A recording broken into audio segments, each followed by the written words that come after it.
This episode is brought to you by Bubs Naturals. Bubs Naturals is a tribute to former Navy SEAL Glenn Bub Darty, a national hero who laid down his life saving Americans in Benghazi, Libya. Glenn was a best friend to hundreds, people of all walks of life, from ski bums to outdoor enthusiasts, hippies, SEALs, fitness fanatics, and anyone and everyone in between. Glenn's call sign in the Navy was Bub. He stood for self-improvement and was always looking to help others, and that same DNA is woven into the Bubs brand. They donate 10% of all of their profits to charity in Glenn's honor, starting with the Glenn Darty Memorial Foundation. Now, we were lucky enough to have Bubs come in as a partner at our Power Monkey camp, and they were an absolute hit with all the coaches, campers, and staff. We were lucky enough to have a variety of their products to test out, from their collagen protein to their brew coffee, as well as their Hydrate or Die electrolytes. Now, I was an absolute fan of the Hydrate or Die. We are on our feet at camp, constantly teaching, training, learning, playing for an entire week, and I needed something to be able to get me through those days, and the Hydrate or Die was what allowed me to do so, all the way to that last pickleball game at the end of each night. And if you would like to try out some of their product, please be sure to head over to bubsnaturals.com and use the code POWERMONKEY, all one word, all caps, for 20% off. Welcome to the Power Monkey Podcast, where we chat with the best in the world of fitness about what they do. I'm your host, Dave Durante, with my co-host Mike Service and Jordan Samuel, and today we have the owner and founder of Wild Health Concierge Medicine, Dr. Matt Dawson. I was lucky enough to be a test client for about 3 months with Wild Health to see some of the ins and outs on how this process works. I had a great time, it was very informative, and I do think it's a great way forward in terms of giving people a more proactive approach to their health care. We talked to Matt about what it's like to be a physician in current medical system, what's broken about it, and why he thinks Wild Health is a great step forward in terms of giving people, like we said, a more proactive approach to their health care. Enjoy.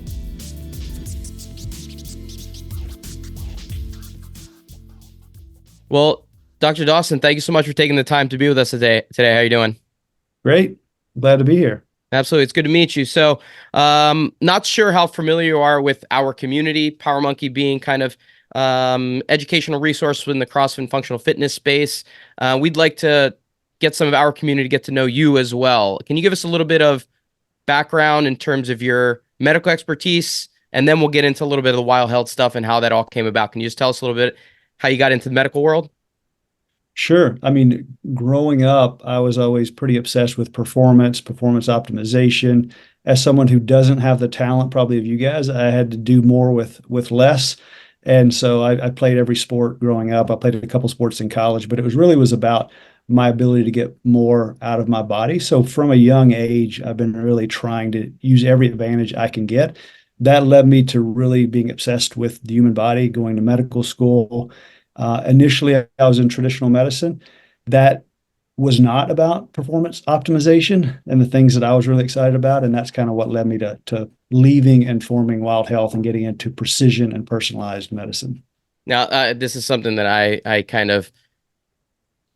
I'm internally preach to my team regularly, because I'm so just fed up with my primary care physician and process, as I'm sure many people are who have to deal with it on a regular basis.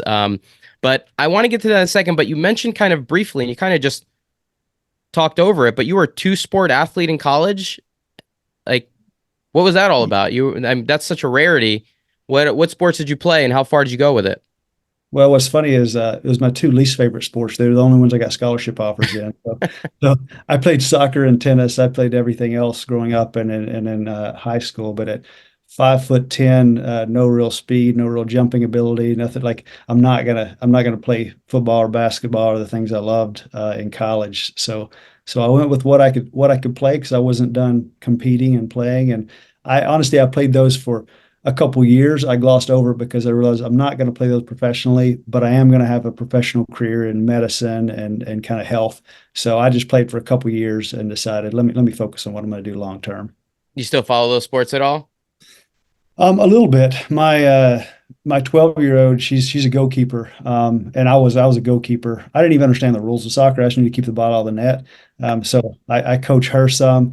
And then with tennis, I haven't played in over 20 years, but I'm obsessed with pickleball. I Oh love. no. You just Okay. opened you just opened a can there. Yes, sir. It looks like Jordan may be a pickleball player. So Jordan, we recently invented, I think, what is the most exciting game in the history of the human species, which is called speed pickle. So there's no breaks. You're just serving, you're rolling. And my heart rate's routinely like 180. I'm in the 170s frequently. You're just going, and it's so much fun because there's so much strategy on collecting balls to have more balls so you can go faster, and a lot of like just subterfuge and tricking people because you got to keep up with the score. You're going so fast too.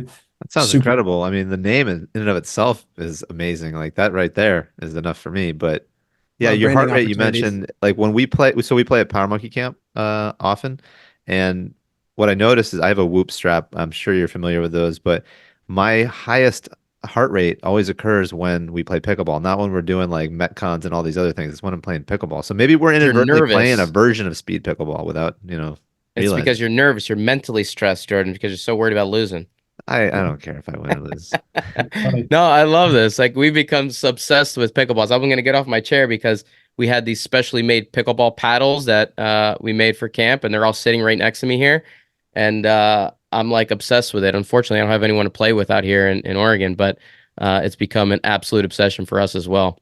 I've got some Oregon people for you to play with. We and recently one of our patients used to be the number one pickleball player in the world. He's still highly ranked. I had him come out and do a private clinic for like 4 or 5 of us for a couple of days, and it was just incredible fun. It Oh was my just God, that's amazing. What's his name?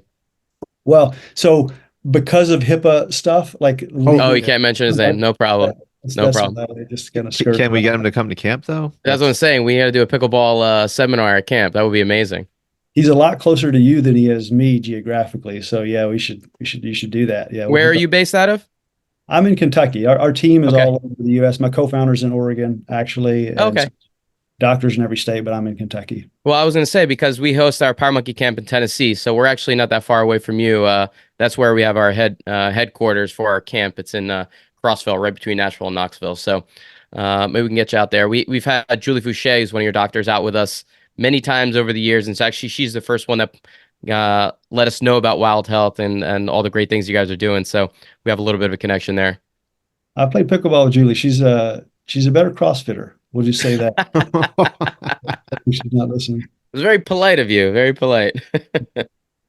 So into the medical space a little bit. This has been a huge frustration of mine, and I've brought it up on podcasts over the past couple of years, just dealing with doctor issues and not having access to things and always feeling you have to be reactive once something happens. And that's basically the way our medical system is set up to be reactive to things. And in no place in the world is being reactive the best method to becoming not just, healthy or good, but optimal.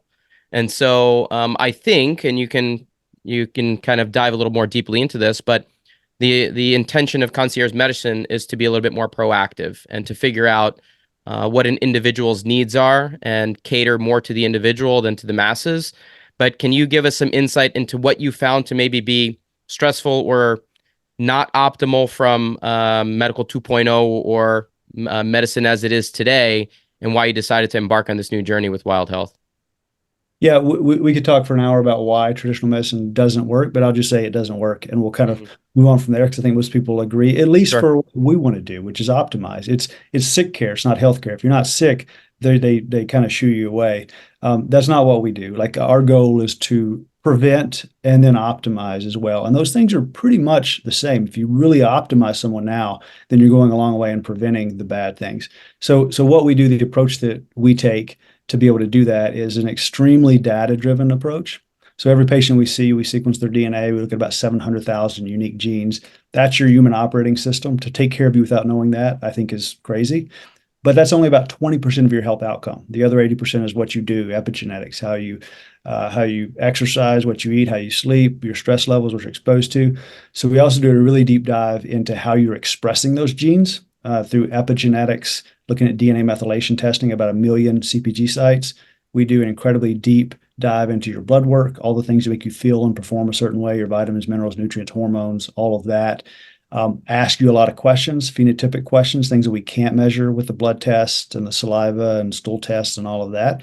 And in the end, we get millions of data points. And from that, we've developed a platform. We've spent probably $50 million in the last 5 years on this platform. It's an AI platform built on a large language model that takes all the data and gives recommendations of what's the perfect diet for you, what are the perfect foods, how are we going to optimize your exercise routine. So we have a lot of pro athletes, a few entire major professional baseball teams and others.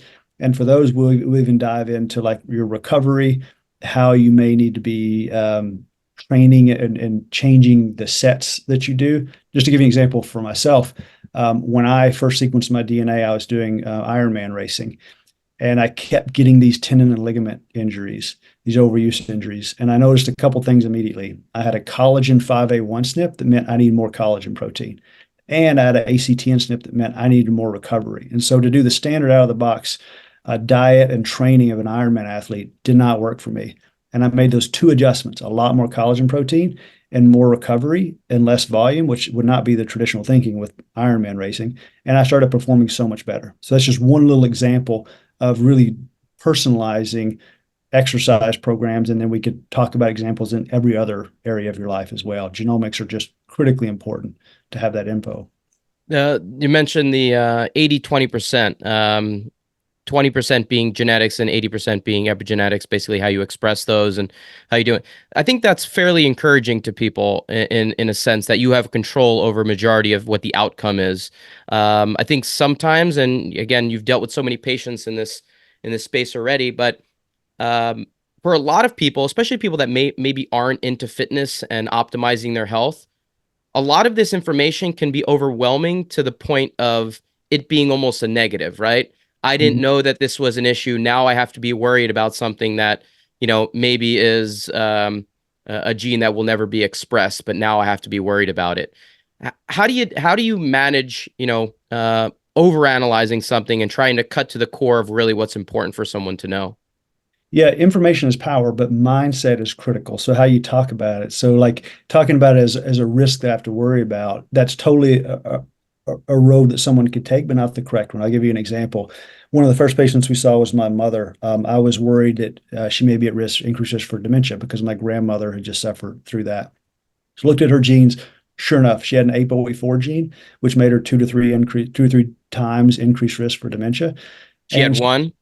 She had one. Yeah. So just 2 to 300% increase. So still significant, but not two versions where you'd be 11 to 13 times more. But she also was insulin resistant, obese, had all these issues. And when I found this out, I told her, Mom, this is great news. Like, you're not going to get this because we know what to do. And we put her on the program. And in 3 months, she lost 40 pounds, reversed her insulin resistance, and told me that she felt 20 years younger. And I think she biologically is, like, we probably did add 15 to 20 years to her life by identifying the issue and then doing something about it. So it can be empowering, not terrifying, as long as you pair it with the advice and what are we going to do to fix it. Right. Now, that part of it is pretty critical, being able to have a team around you to implement, right? Because for an individual who doesn't have medical expertise or a fitness coach, it's just information that is either overwhelming or detrimental in a lot of ways. Can you talk a little bit about how the doctors are there as a resource within Wild Health to be able to help navigate the information that's collected? I'll go through my personal experience because I've been going through the process for the last 3 months, and it is a lot of information. I mean, there is a ton of info that you get back. And so it's fascinating to me, but for the average everyday person, how do you help navigate and cut through some of that stuff? Yeah, it's super personalized. Like, some people love it, they geek out on it. Other people just want to know what to do. So for my mother, for example, it would have been horrible to just give her this news and say, hey, you're 2 to 300% increased risk of Alzheimer's. You know how horrible it is because of your mom. Good luck.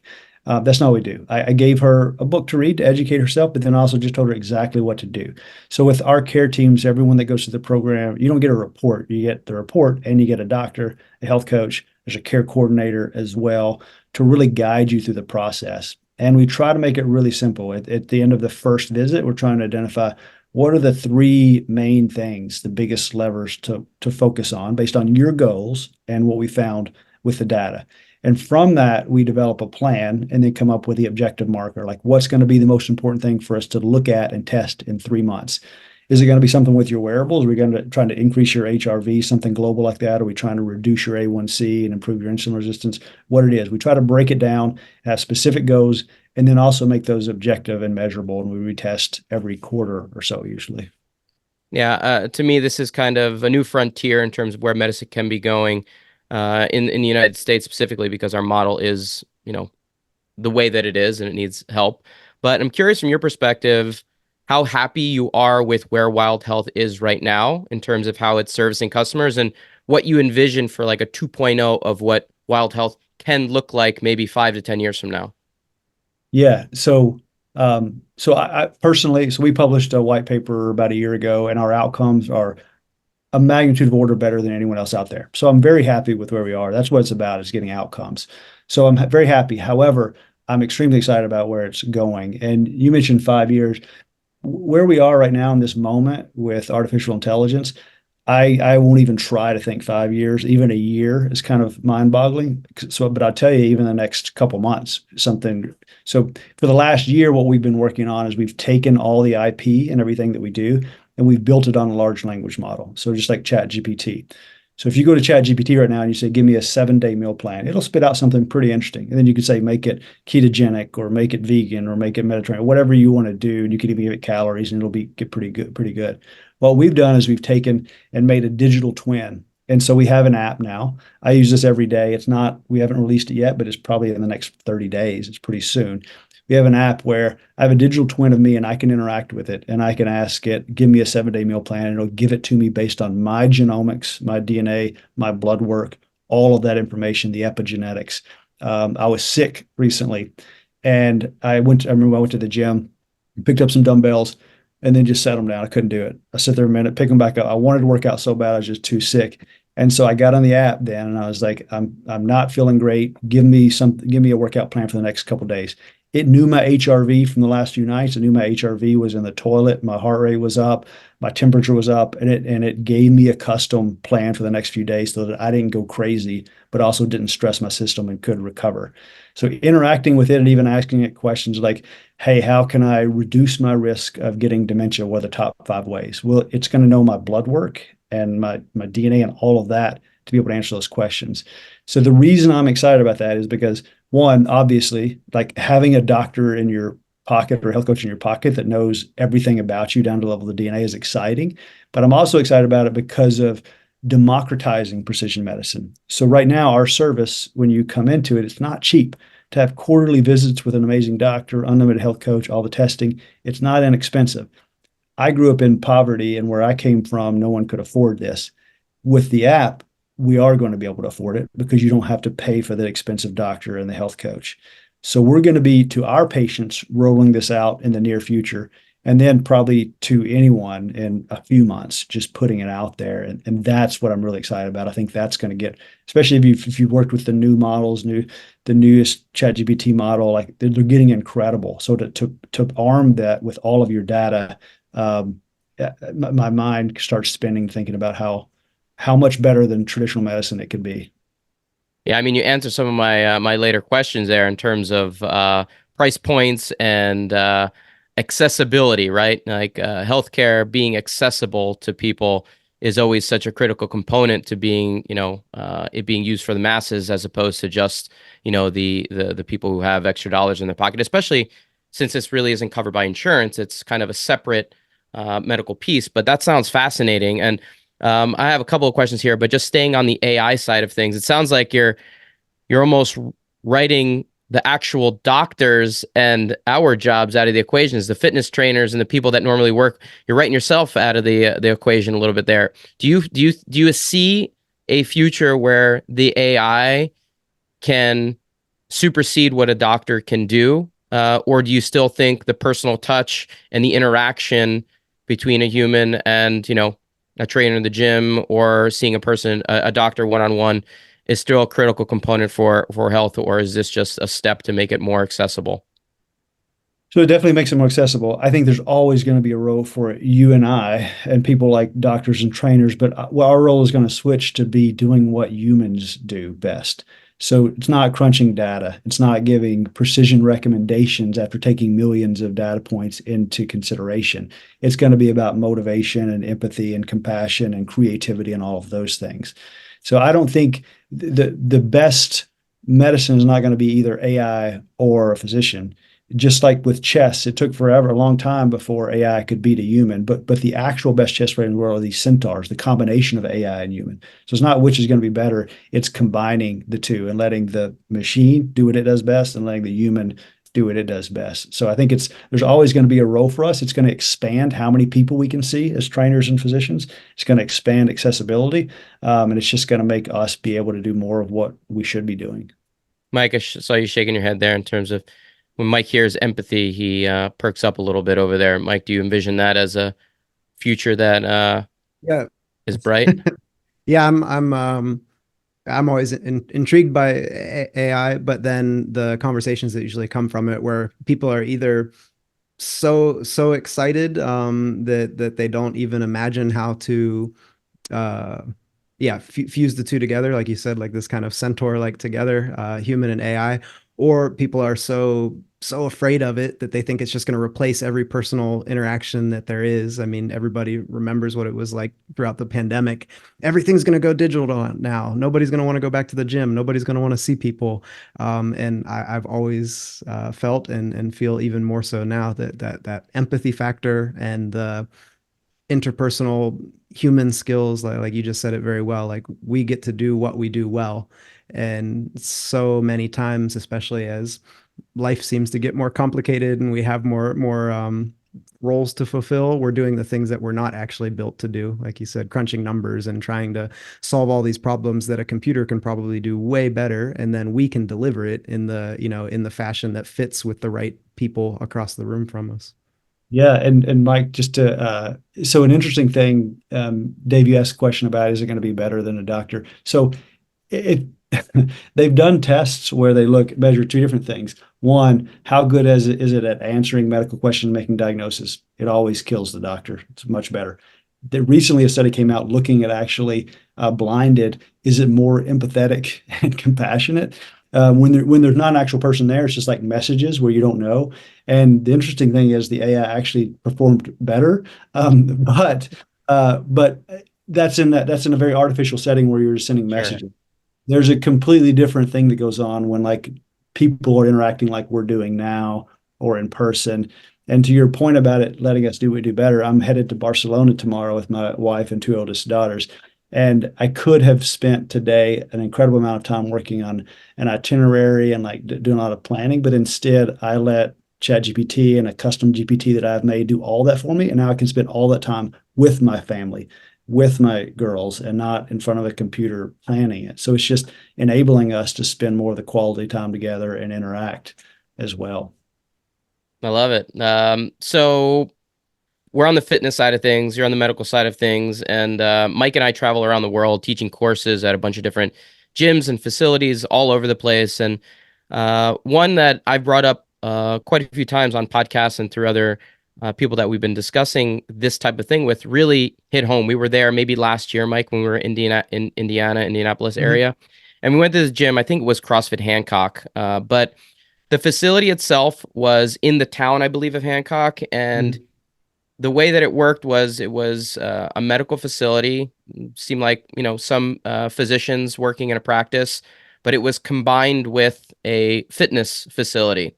And so the way that it worked was members saw their doctor, and then they got recommendations on the medical side, what you need to be doing, and then automatically they got assigned a strength and conditioning plan and a trainer along with it.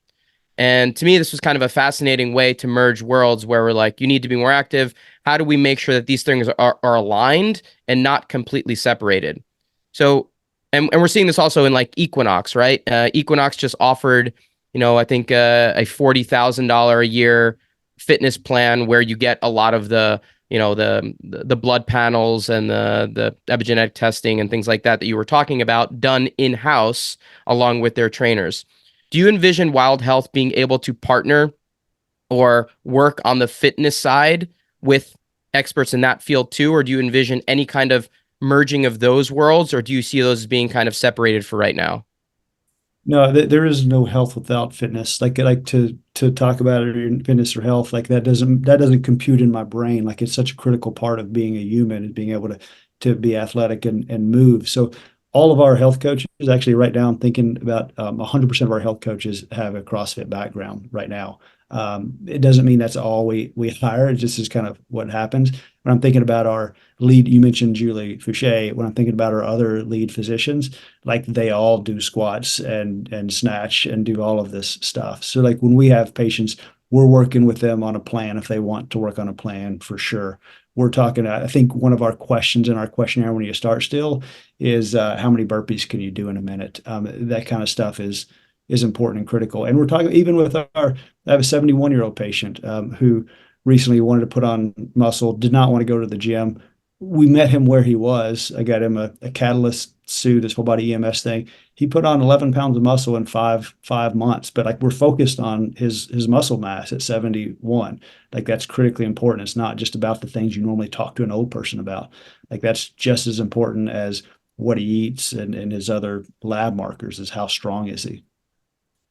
I love that. I mean, that to me is the example that we want to be setting for the future, that these things are all intertwined. It's your diet, it's your sleep optimization, it's all of these things kind of rolled up into one. If you can go to one place and have an expert in all these fields, it gives us a leg up in terms of being able to optimize. So I think that's fantastic. Your doctors themselves, how do you go about searching for doctors? I mean, you mentioned a little bit of your background coming from, general practice, medicine 2.0, and finding that it was more of a dealing with sickness rather than health. Are you finding that a lot of doctors today are wanting to pursue a career in proactive health and concierge medicine, as opposed to the medicine that's kind of being done up to this point? Or is it a struggle for you to find doctors who want to pursue this type of career? No, doctors get it. Doctors get it just as much as the patients understand that it's not working. They see it too, and they're excited about it another way. When we very first started doing this, we noticed two things. One, it was really hard to take all of the data and be able to come up with a plan with our human brain. So we knew we had to build the software, which we did, the AI software. The other thing we realized is physicians aren't trained in precision medicine. So we started a fellowship program, and we've trained hundreds of providers since then, doctors and health coaches. We've taken through the precision medicine program. So we have a lot of providers coming in who want to learn how to do this and do it on their own. And every physician who we hire, we've hired out of the fellowship after we spent a year with them. They've gone through the program and they fit what we think they should to be able to take care of patients in this way. Are there any fitness components to precision medicine for the doctors themselves?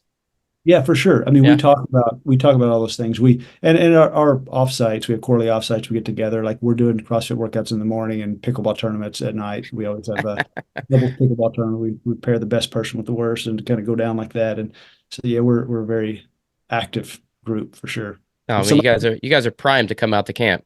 You guys would yeah, absolutely love it. it sounds amazing. Yeah, I'll drive anywhere with the ball. So yeah, just let me know when and where. Yeah, Absolutely. I'm actually I'm curious in one sense, and if it's you're not able to answer it, no problem. Just in terms of maybe like any pushback that you've seen from, current models, current systems. There's always the undertones from people that are trying to make a wave, change the way that we do things, and then the pushback that they get from, let's say, insurance agencies, companies, uh, lobbyists that want money to stay where it's at and not get mixed up. I'm a little bit curious on that side of things. I'm 100% it's out there. It just hasn't been said to my face. Mm, And I think that's probably just because we're not big enough yet. I mean, to think about if you really want to get into kind of conspiracy theory stuff, like most patients, we're stopping more medications than we're starting. So I'm sure if we did get big enough and this spread far enough, like there probably would be opposition from mhm. pharmaceutical companies and others like that who profit from people being sick.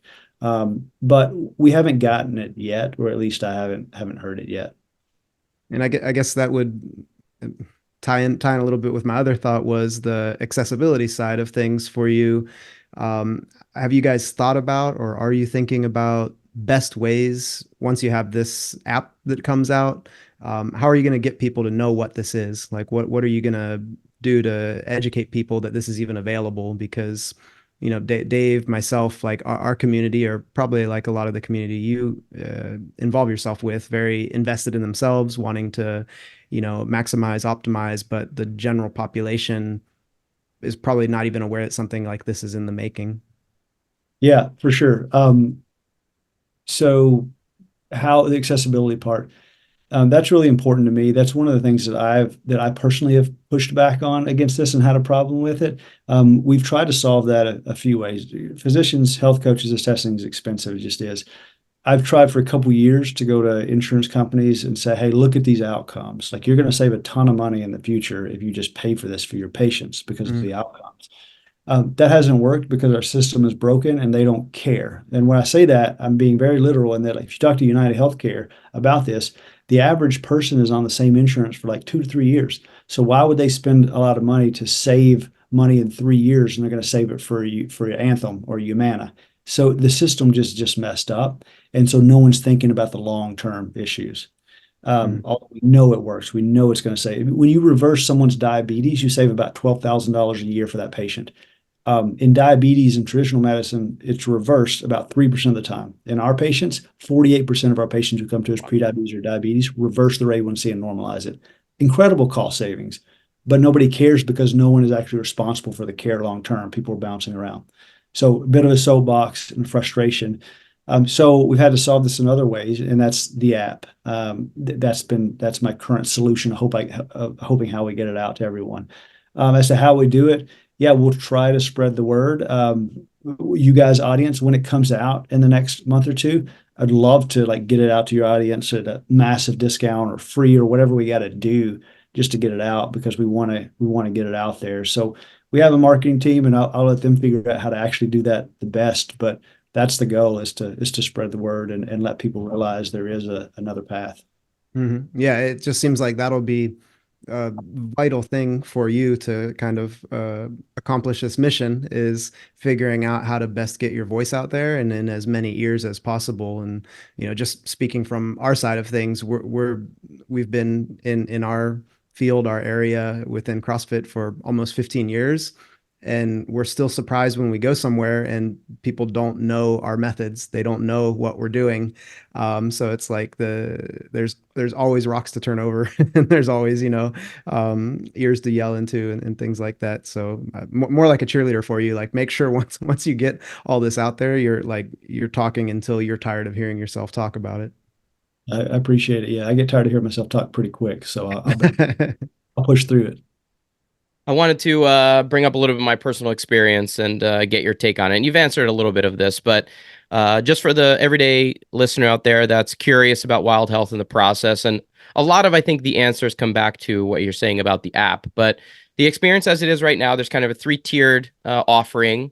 There's the monthly, just under $400 a month, and you get your blood panel done, you get your genetics report back, you get meeting with doctor and assigned a doctor and a health coach. And the first thing I noticed is that it takes a while for the testing to come back. For me, it took almost 6 weeks for the first actual doctor interaction to happen, because you have to have the testing done and the tests come back, and then they have to go through everything. So for the first upwards of 2 months, if I was an everyday user, I would be paying, but I don't get very much in return. What can someone be doing during that time to kind of say, okay, I know that I'm paying for this, I want to get the most out of my dollars? Or is there a way to potentially shorten that over time to be able to close that gap between that first payment and being able to get a client the results a little bit more quickly? Yeah, it usually isn't that long. It usually takes about 3 to 4 weeks for all the processing. And it's usually the genetic processing. So the labs themselves don't take long, but the genetics and epigenetics just take longer. We actually are in the process of switching processors right now, just to get that down even more. So that's kind of a third-party thing. We have a custom SNP chip we developed with Illumina, and we use some very custom things that just aren't off the shelf. And so the lab processors just take a little while. What we can do now, though, is to have an initial meeting with the health coach before then, just to get people started on some of the basics, because most people, we want to do the personalization, However, most people have some pretty obvious things when you start talking to them, whether it's their sleep or diet or exercise, and we can get them on a little bit of a path and get to know them first. So we usually try to do that actually in the first couple weeks, and then have the meeting within more like kind of in the 3 to 4 week range. But hopefully with the new processor, that'll be even quicker as well. So that's a lab issue. And another thing about the cost, frequently, and I don't know if we talked about this beforehand, we do run discounts and things. And so if we don't, we should totally give like a code, like a Power Monkey code for 20% off or something. So if we don't have that just for your audience, like we should just do that and we'll get that set up so it's available. Yeah, that would be awesome. I know I was talking to my best friend, just joined Wild Health. He was asking me about some options, and I had gone through it, and he's like, after you go through it, you let me know whether or not it's worth it. And I told him, yeah, he should go ahead and do it. I think he signed up last week, and I know we'll probably have some more people from our community, our coaches, and some of our participants at our events that would be interested. That would be great to be able to pass along to them. Um, Next part of the experience that I'm curious about, and again, the app might be the answer here, but you get your test results back. You go through it with the doctor. They give you the recommendations. Okay, I should be taking these supplements to stay away from medication. Great. Have some genetic things that I need to worry about and be observant about. Great. What is the advantage of staying on a plan month to month if really the testing is the key, and then if it's a virtual experience with the doctor, to be doing it maybe every 3 months, every 6 months, every year, retesting to see how things are going? What are the advantages of actually staying on a month-to-month plan when really the benefits are about retesting once you've been given the information about, what you need to do? Yeah, so the retesting is included in that price, and it's the ongoing relationship. So the app, certainly, if you just wanted to test and kind of do it on your own, interact with the app, that is going to be one solution. What we found, we actually looked at the data on this. When people come in, because we used to have just like, okay, here's a 3 month thing, or just do a one-time deal.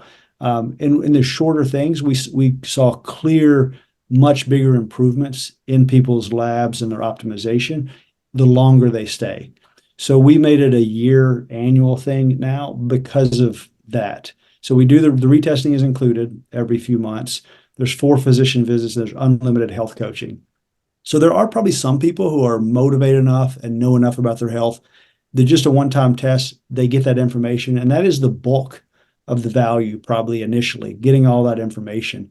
But then executing on the plan, always things come up. So we may give a plan and like talk about the perfect diet or exercise plan. Well, you get hurt, like you travel, like things happen. So having a coach that's there's unlimited coaching to have someone that you can always text, say, I'm traveling. My routine that we had planned is not going to work. Any suggestions? And so we talk about how to get your protein intake when you don't have all your stuff at home, what to do in the gym. If you're going to do BFR bands, take those with you, or something else where you don't have a gym. It's just having that person, that accountability, and the translation along the way. People just do better in that method. The app will give people the ability to not do that, but we just found better results when you pair the relationship and the human part with the information.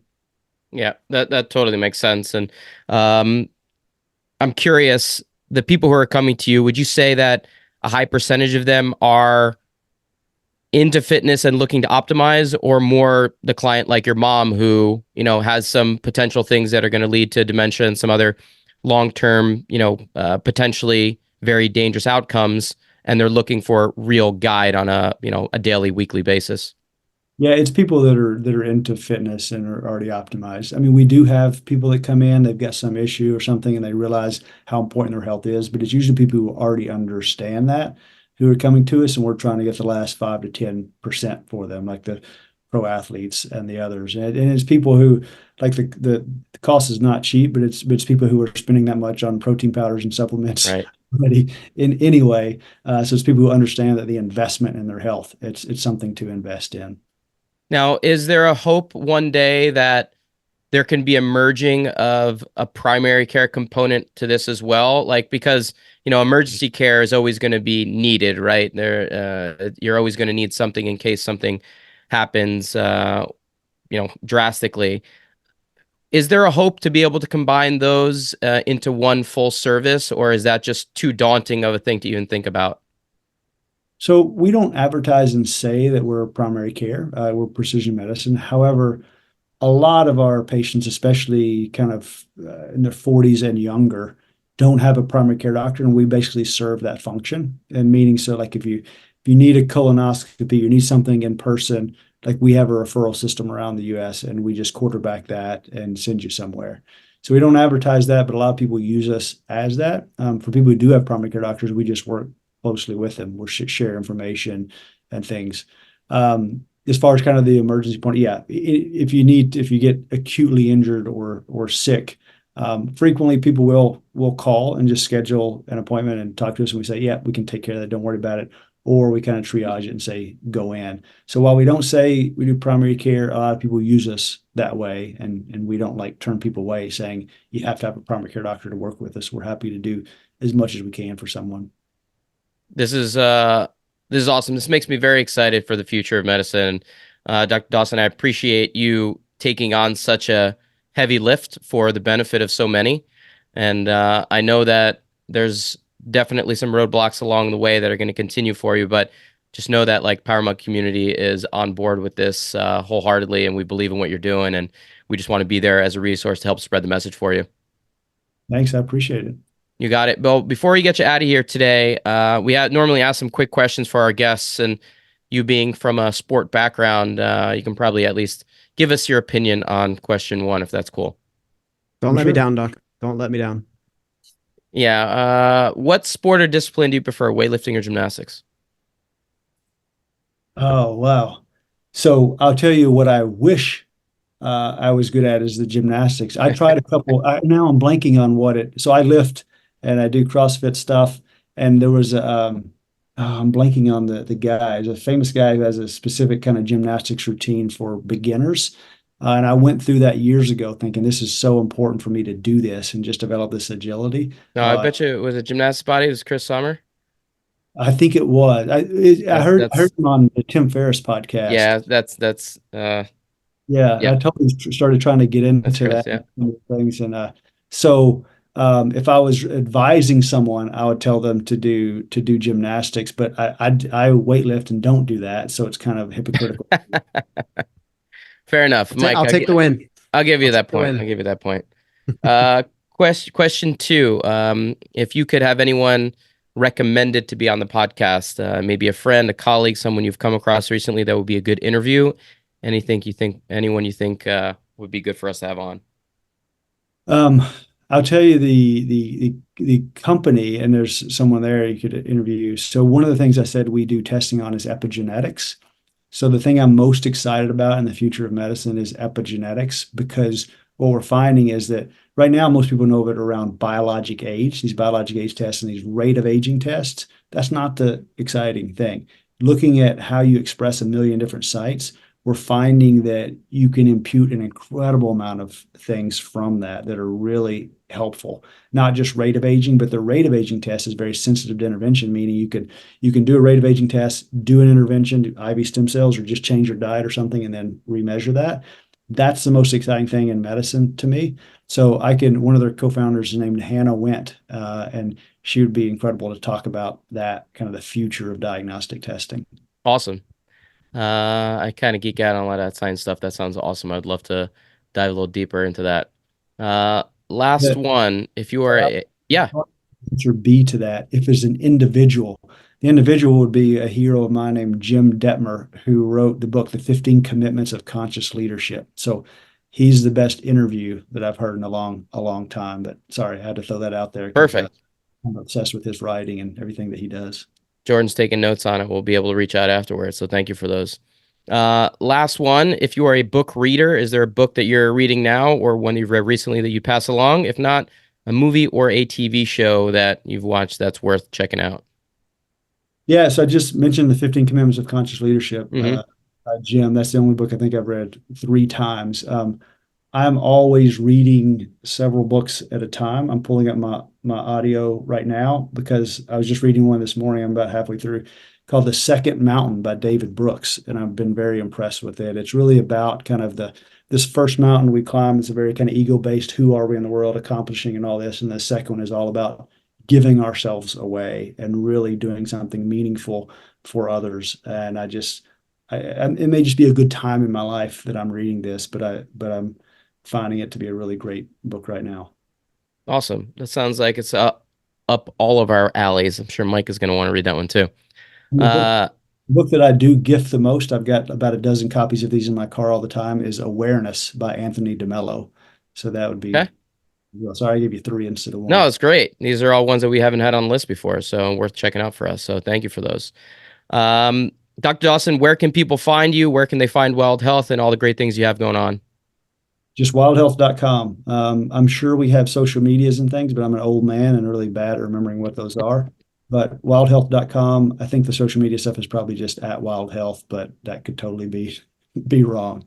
We'll make sure to put all the links in the show notes as well. And thank you again. I really appreciate the journey that I've been on the last 3 months checking out Wild Health. It's been fantastic to get to know who I am a little bit more deeply and to figure out how to optimize moving forward. And hopefully we get to meet you in person sometime soon. It'd be awesome with some pickleball. Oh, you know it. It's definitely going down. We'll see you at next camp. Next one is going to be end of September, September 22nd to the 28th for you and all the listeners out there. It would be our 22nd camp, Camp 22. We just came internally that our party is going to be tutu themed. So everyone get ready to play pickleball in tutus.